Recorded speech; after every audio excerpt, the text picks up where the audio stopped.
కదా HRD minister అయినటువంటి శ్రీ నారా లోకేష్ గారు వారి యొక్క సందేశాన్ని అందిస్తారు. వారిని మాట్లాడవలసిందిగా కోరుతూ సవినయంగా ఆహ్వానిస్తున్నాం.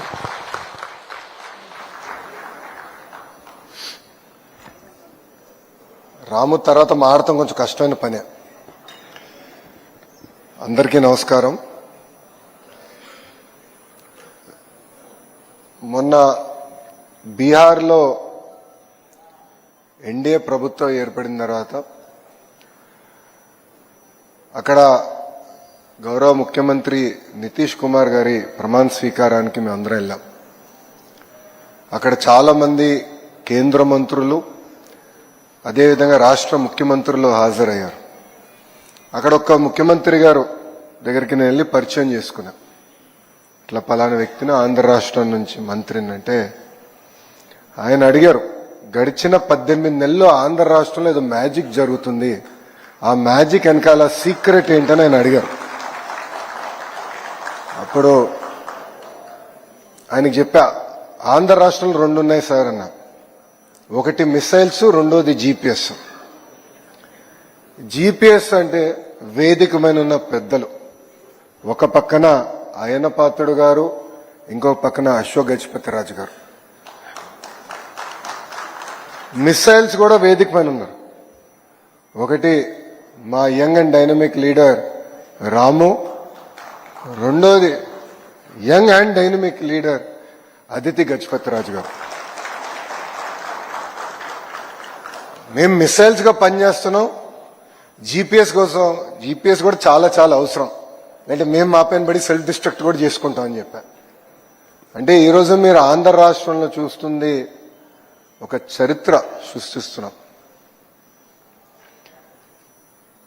అహర్నిశలు వేదికమైన పెద్దలందరూ కూడా ఆంధ్ర రాష్ట్రానికి ఎదురు చేయాలి. రాష్ట్ర విభజన తర్వాత మనందరం చాలా నష్టపోయాం. ఇప్పటికి కూడా దక్షిణ భారతదేశంలో ఆంధ్ర రాష్ట్రం తలసరి ఆదాయం చాలా తక్కువ ఉంది. ఇదంతా అధిగమించుకుని ముందరికెళ్ళాలి అని అహర్నిశలు కష్టపడుతున్న వ్యక్తులు. ఇక్కడ భీమిలి శాసనసభ్యులు గంటా శ్రీనివాస్ గారు కూడా ఒక మాటలో చెప్పాలంటే నేను ఎక్కువ కష్టపడుతున్నా ఆయనకన్నా, ఆయన గెలిచేదానికి మళ్ళీ. ఎందుకంటే అన్ని ఐటీ కంపెనీలన్నీ కూడా వచ్చి భీమిలికే వస్తున్నాయి. ఇప్పుడు ఆయన కూడా అద్భుతంగా సహకరించి మమ్మల్ని అందరినీ ప్రోత్సహిస్తాం జరుగుతుంది. స్పీచ్ చాలా మా వాళ్ళు రాశారు, కానీ 2-3 విషయాలు చెప్పి నేను ముగిస్తా. మొదటిది జిఎంఆర్ గారు గురించి. జిఎంఆర్ గారు ఉత్తరాంధ్ర ముద్దుబిడ్డ. ఇక్కడనే జన్మించి ఒక మధ్యతరగతి కుటుంబానికి జన్మించి 10th క్లాస్ ఫెయిల్ అయిన వారు. అప్పుడు వాళ్ళ ఇంట్లో లేదు, బాగా చదవాలని తోమితే తిరిగి మళ్ళీ వెళ్ళి మాన్సాస్లోనే 11th 12th క్లాస్ చదివి ఈరోజు దేశానికే కాదు ప్రపంచంలోనే ఒక అతిపెద్ద పారిశ్రామికవేత్తగా మారిన వ్యక్తి జిఎంఆర్ గారు.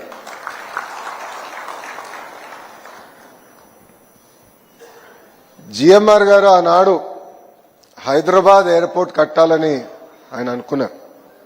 అంటే ఉమ్మడి ఆంధ్ర రాష్ట్రానికి నేను సేవ చేయాలనుకున్న వ్యక్తి. కానీ ఆనాడు గౌరవ ముఖ్యమంత్రి చంద్రబాబు నాయుడు గారు కొంచెం సందేహం ఉండేది. మీరు ఎయిర్పోర్ట్ కట్టగలుగుతారా, మీకు అనుభవం ఉందా, ఇంత పెద్ద project, strategically most important project for Hyderabad మీ చేతుల్లో పెట్టాలనుకున్నా. కొంచెం ఇబ్బందికరమైన పరిస్థితి నాకు. అది నేను ఇంకా కన్విన్స్ అవ్వలేదు, వెళ్ళి పనిచేసి నన్ను కన్విన్స్ చేయండి అని అడిగాను. ఇది ఎప్పుడు టెండర్ గెలిచిన తర్వాత, బిడ్ గెలిచిన తర్వాత. అప్పుడు జిఎంఆర్ గారు ప్రపంచం మొత్తం తిరిగి ఏకంగా జేవీలు ఏర్పాటు చేసుకుని ఇక్కడికి వచ్చి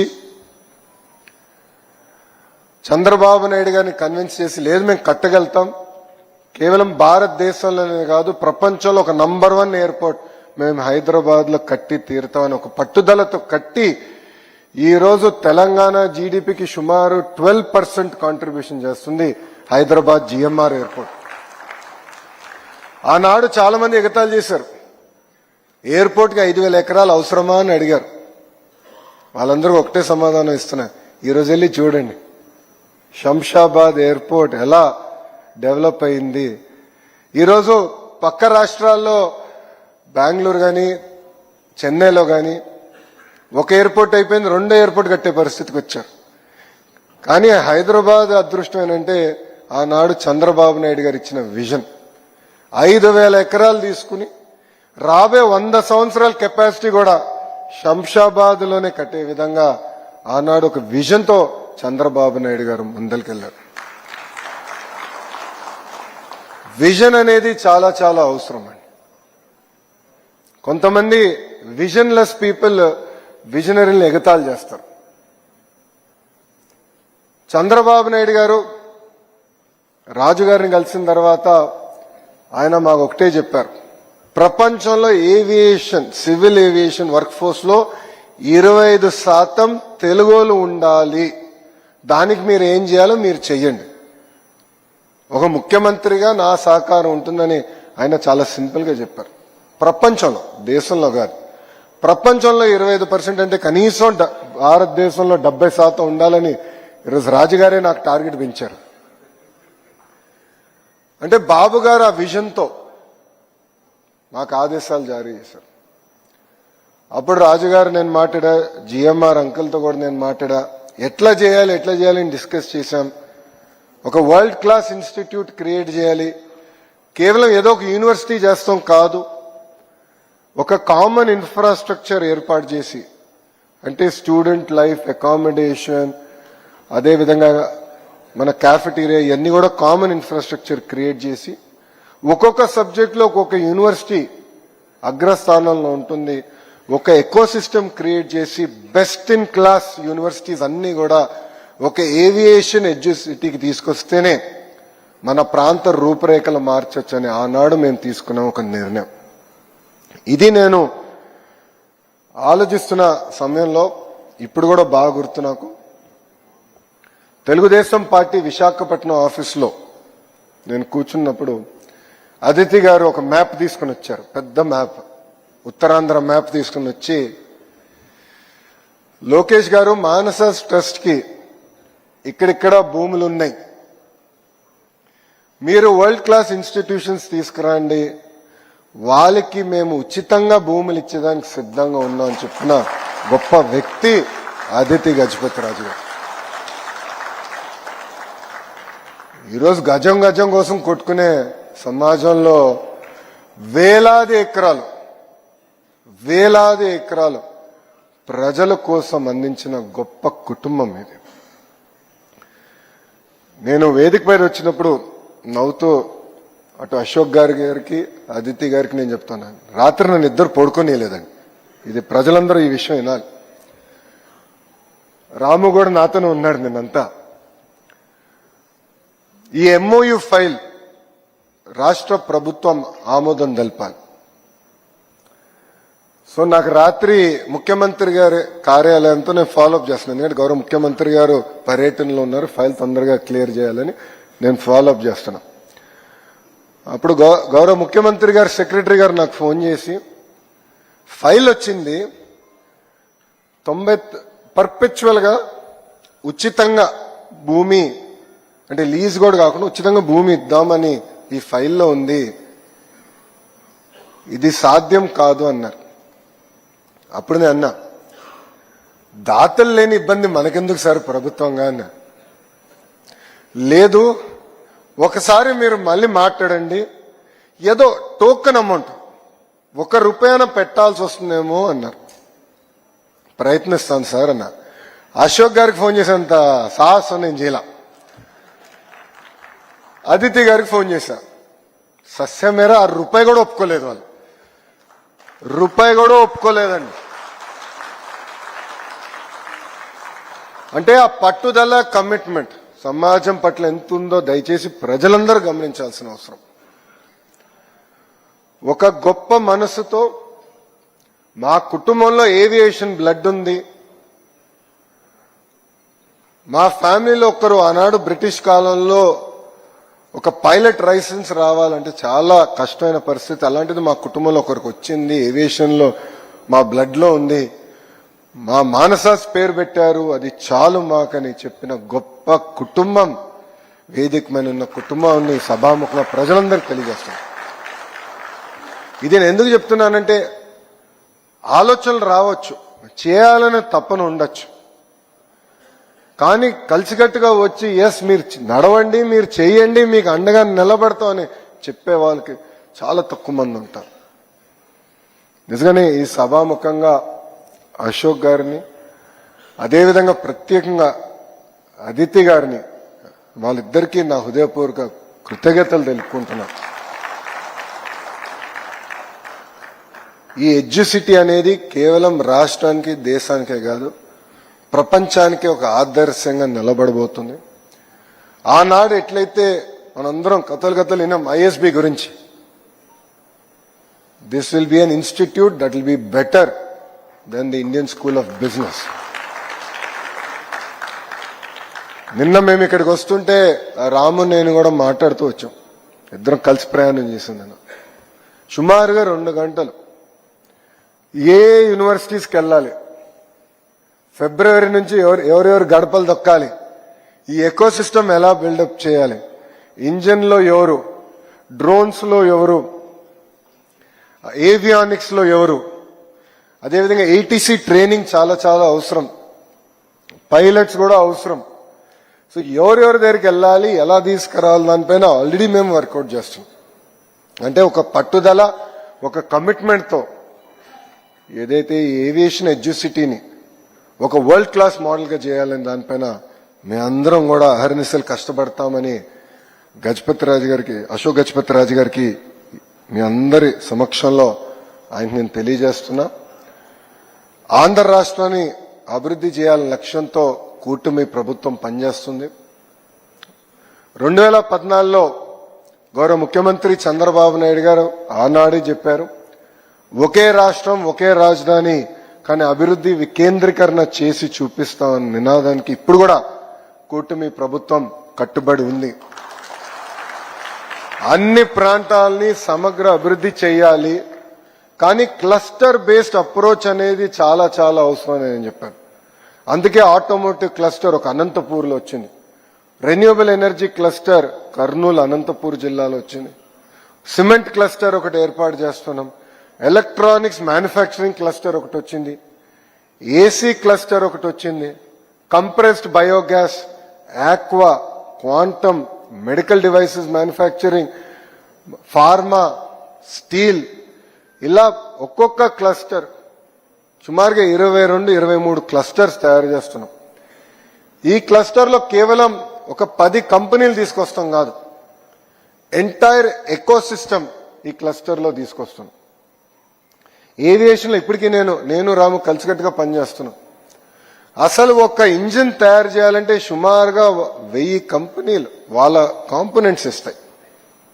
నేను రాముకు చెప్పా, పెద్ద పెద్దలు అవసరం లేదు, నాకు ఆ కాంపోనెంట్ తయారు చేసే లిస్ట్ చాలు, వాళ్ళందరినీ నేను ఆంధ్ర రాష్ట్రాన్ని తీసుకొస్తాం. ఆ క్లస్టర్ మనం కలిసికట్టుగా ఏర్పాటు చేద్దాం అని చెప్పాను. ఇది అనేది vertical. Horizontal education, aviation educity ఏదైతే మనం ఈరోజు డిస్కస్ చేస్తున్నామో అది హారిజాంటల్. ప్రపంచానికే మనం టాలెంట్ అందజేయాల్సిన అవసరం ఉంది. సో ఇట్లా ప్రతి క్లస్టర్లో మీరు చూస్తే ఒక సిస్టమేటిక్ అప్రోచ్ మేము తీసుకుని ఎడ్యుకేషన్ని, ఇండస్ట్రీని ఇంటిగ్రేట్ చేసి యంగ్స్టర్స్ ఎవరైతే గ్రాడ్యుయేట్ అవుతారో జాబ్ రెడీగా వాళ్ళకి కావాల్సిన కరికులం కూడా తయారు చేసి అందించే బాధ్యత కూటమి ప్రభుత్వం తీసుకుంటుంది. ఇది వాస్తవంగా ప్రపంచంలో ఒకే ఒక దేశం ఈ మోడల్ ఫాలో అయింది, అది చైనా. ఒక క్లస్టర్ బేస్డ్ అప్రోచ్ తీసుకున్నారు. ఏవియేషన్లో కానివ్వండి, ఎలక్ట్రానిక్స్ మ్యానుఫ్యాక్చరింగ్ కానివ్వండి, ఫర్నిచర్లో కానివ్వండి, టాయ్స్లో కానివ్వండి, ఇట్లా క్లస్టర్ బేస్డ్ అప్రోచ్ తీసుకున్నారు. అదే క్లస్టర్ బేస్డ్ అప్రోచ్ ఆంధ్ర రాష్ట్ర ప్రభుత్వం తీసుకుంటుంది. చివరిగా రాష్ట్రం లక్ష్యం ఒకటే, 5 సంవత్సరాల్లో 20 లక్షల ఉద్యోగాలు కల్పించాలని.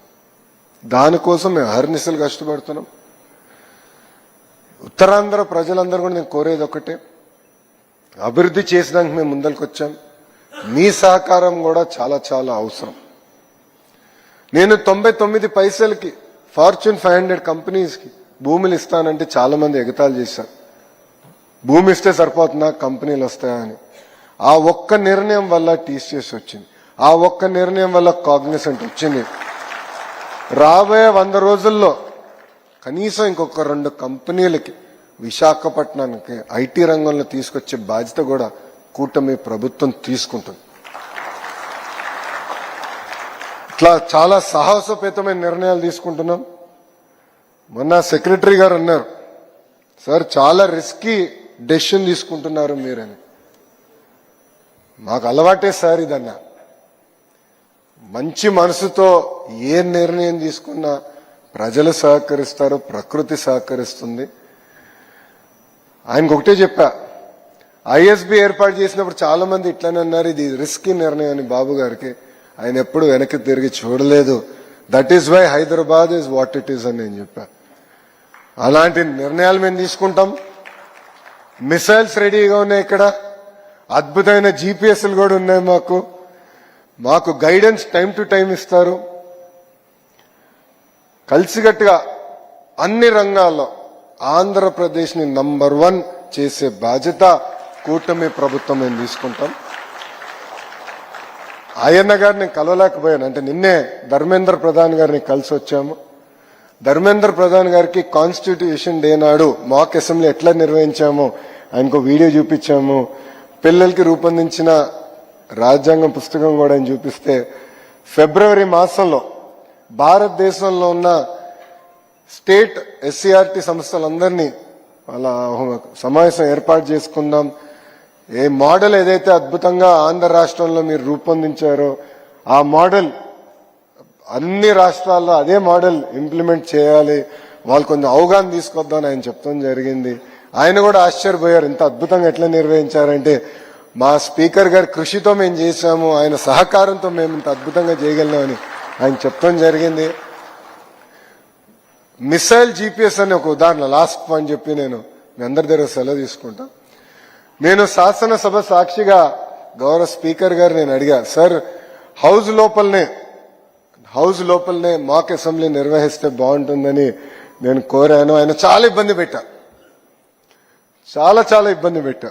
కనీసం ఒక 10-15 సార్లు మాట్లాడి ఉంటాను, ఫోన్ చేసి ఉంటాను. అంటే మంచి మనసుతో ఏదో చేయాలని అనుకుంటాం. అంటే అప్పుడు ఆయన లేదు, రూల్స్ ఉంటుంది, సభా సాంప్రదాయాలు ఉంటాయి. అంటే మీరే కదా సార్ స్పీకర్, మీ చేతుల్లోనే అంత ఉంటుంది. లాస్ట్ రూల్ బుక్ లో లాస్ట్ రూల్ ఉంటుంది, if speaker so desires can override all the previous rules అని లాస్ట్ రూల్ ఉంటుంది. నేను ఆ రూల్ కోట్ చేశాను. ఓకే, ఇంక వీడితో మాడితే కష్టం అని చెప్పి డైరెక్ట్ గౌరవ ముఖ్యమంత్రి గారి దగ్గరికి వెళ్ళి, ఈ మిసైల్ ఇబ్బంది పెడుతున్నాడు, మీరు జీపీఎస్ గా డైరెక్షన్ ఇవ్వండి, ఈ మిసైల్ కి లోపల పెట్టాం. కానీ అసెంబ్లీ ప్రాంగణంలో అద్భుతంగా ఒక టెంట్ వేసి అసెంబ్లీ లోపల ఎలా ఉంటుందో అదే విధంగా మేము చేస్తాం, ఆ మిసైల్ కి మీరు డైరెక్షన్ ఇవ్వండి అని చెప్పిన గొప్ప వ్యక్తి అయ్యన్న పాత్రుడు గారు. మొత్తం కార్యక్రమం అయిన తర్వాత నాకు అర్థమైంది ఎందుకంటే కొంతమంది ప్రతిపక్షంలో ఉన్న వాళ్ళు తెలియక ఎక్కడ నిర్వహించాం కూడా కనీసం అవగాహన లేక మా పైన ఆరోపణలు చేశారు. అప్పుడు నాకు జీపీఎస్ గొప్పతనం ఏంటో నాకు అర్థమైంది. ఒక మాటలో చెప్పాలంటే అటు రాముకు కానివ్వండి, ఇటు అదితి గారు కానివ్వండి, నాకు కానివ్వండి, we are very lucky to work in Telugu Desam party. ఇది మా అదృష్టం. ఎందుకంటే ఒక పక్కన సీనియర్స్ గైడెన్స్, ప్రోత్సాహం అద్భుతంగా మాకు దక్కుతుంది. ఇంకో పక్కన గౌరవ ముఖ్యమంత్రి గారు అహర్నిశలు మమ్మల్ని పరిగెత్తిస్తున్నారు. మన పట్నాలో వెనకాల సీట్లో ముగ్గురం కూర్చున్నాం, గౌరవ ముఖ్యమంత్రి గారితో రాము నేను కూర్చున్నాం. అప్పుడు నవ్వుతానని ముఖ్యమంత్రి గారు చెప్పా, సార్ మేము 10 కేజీలు మోయగలితే మీరు 14 కేజీలు ఇస్తారు సార్, మేము 14 మోయగలితే మీరు 18 కేజీలు ఇస్తారు సార్, 18 మోయగలితే 20 కేజీలు కూడా మీరే ఇస్తారు, మమ్మల్ని మీరైతే పడుకోనీయరని చెప్పాం. అంటే కుర్రలు ఏం చేస్తున్నారు మీరు ఇంకా అని చెప్పి మమ్మల్ని ఎగతాళి చేశారు గౌరవ ముఖ్యమంత్రి గారు. But really we are very lucky. మాకు అద్భుతమైన గైడెన్స్ ఉంది, టైం టు టైం ఫీడ్బ్యాక్ ఉంది. ఏ చిన్న క్రైసిస్ ఉన్నా గౌరవ ముఖ్యమంత్రి గారు ఫోన్ చేస్తారు, అశోక్ గారు మాకు గైడెన్స్ ఇస్తారు, అయ్యన్న పాత్రుడు గారు కూడా నిర్మమాటంగా మా అందరికి ఫోన్ చేసి, అందరికీ తండ్రి లాంటి వాళ్ళు వేదిక మన ఇద్దరు పెద్దలు మమ్మల్ని గైడ్ చేస్తూనే ఉన్నారు. నేను వాళ్ళని సభాముఖంగా కోరుకునేది ఒకటే, మీ గైడెన్స్ ఎప్పుడు మాకు ఉండాలి, మీ బ్లెస్సింగ్స్ ఎప్పుడు మాకు ఉండాలి. ఎందుకంటే ఒక పక్కన అయ్యన్న గారు కానివ్వండి, ఇంకో పక్కన అశోక్ గారు కానివ్వండి, ఫస్ట్ టైం వాళ్ళిద్దరూ శాసనసభ్యులు అయినప్పుడు మేము ఇంకా పుట్ల, రాము కానీ నేను కానీ ఇంకా పుట్టిన కూడా పుట్ల. So we are very lucky. తండ్రి లాంటి వారు, మీ గైడెన్స్ ఎప్పుడు మాకు ఉండాలి. చేయాలని ఒక తపన ఉంటుంది, స్పీడ్లో పరిగెడతా ఉంటాం, కానీ time to time corrections, guidance GPS లాగా మీరు మాకు అందించాలని ఈ సభాముఖంగా తెలుపుకుంటూ, చివరిగా again I would like to thank Aditi garu. If not for you this would have not happened. Your guidance has been amazing. ఎంత ప్రోయాక్టివ్ అప్రోచ్ అంటే, నేను ఇంకొక యూనివర్సిటీ పట్టుకురావాలని ప్రయత్నిస్తున్నా. ఇంకొక సెక్టర్లో, ఉత్తరాంధ్రకు సంబంధించిన ఒక సెక్టర్లో ఆల్రెడీ దాని గురించి ఒక గైడెన్స్ నోట్ నాకు ఇచ్చేశారు. వాళ్ళకి ఎట్లా చేయొచ్చు, ఇట్లా చేస్తే బాగుంటుందని అంటే డిస్కషన్ స్టార్ట్ చేశాం, కానీ ఇంకా అంటే ఇంకా కాంక్రిటైజ్ అవ్వకపోయినా ఆల్రెడీ గైడెన్స్ నోట్ ఇచ్చారు. అంటే ఎంత ప్రొయాక్టివ్గా ఉన్నారని దానికి ఇది ఒక ఉదాహరణ. But I would like to thank you from bottom of my heart. If not for that meeting we had in party office, this wouldn't have happened. You opened my eyes, you opened to the world of possibilities. Really, I truly appreciate your commitment to not only serve the people of Vijayanagaram, but to serve the people of Andhra Pradesh and people of Bharat. Thank you very much. Andarki namaskaram. Jai Hind. Thank you. హృదయపూర్వక ధన్యవాదాలు sir. మీ రాకతో అంటే ఒక historical initiative చేసినప్పుడు కొంచెం emotional అవుతాం అందరం.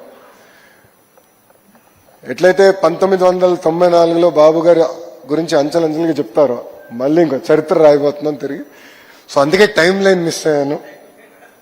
Remind చేశారు గంటా శ్రీనివాస్ గారు. అదే జీపీఎస్ అన్నాయి కదా, అదే జీపీఎస్ మిస్ అయ్యాను. సో